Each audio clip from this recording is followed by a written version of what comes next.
My name is Epsilon, and welcome to another episode of Cum Laude. And today I'll be going over the basics of capitalism and communism. So let's start off with capitalism. Capitalism is an economic system in which trade, manufacturing, industry, etc. are left to private owners. And this is all for the purpose of gaining profit. Competition between markets is encouraged, and the distribution of wealth is determined by wages. So let's go over some of these factors in a bit more detail. The profit motive. The ultimate goal of any business is to make money. It uses humanity's inherent selfishness to help drive manufacturing of goods and performing of services, so that the general public benefits. And individuals tend to pursue what is in their own best interest. But we must be careful, because profits can be sought at the cost of the individual. When people are used as a means to an end, this leads to the exploitation of the worker. Market competition. This implies that anyone can start a business. Businesses have the ability, as well as the freedom, to adjust what product to sell, what service to provide, promotion, pricing, distribution, availability, etc. And this helps to provide choice to the customers. Markets are not dictated by the state, and ultimately, competition allows for a more dynamic and stable economy, which is also more accommodating to the general population. Wage labor. Individuals sell their labor power in exchange for wages. And this can be physical or mental skills used to help drive profits for their respective employer. And now, on to communism. Communism, as we know it, was a reaction against capitalism. Communism entailed a socio-economic political system that aimed for public or common ownership of the means of production. And it tries to do away with classes, money, government, and private ownership of the means of production. So the primary criticism of capitalism is that it creates, essentially, two classes.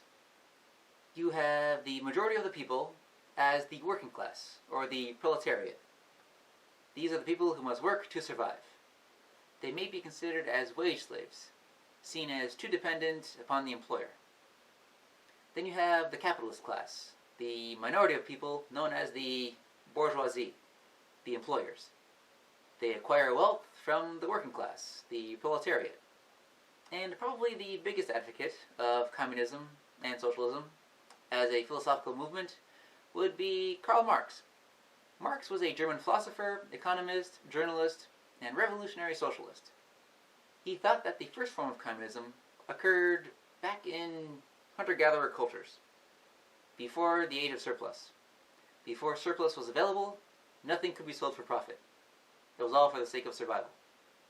He noticed a shift in the ownership of means during the Industrial Revolution, which ultimately brought rise to a new capitalism, and some vocabulary. Historical materialism. The means of production, and who owns those means, determines the economic system. And the shift in economic systems is caused by class struggle, the haves versus the have-nots.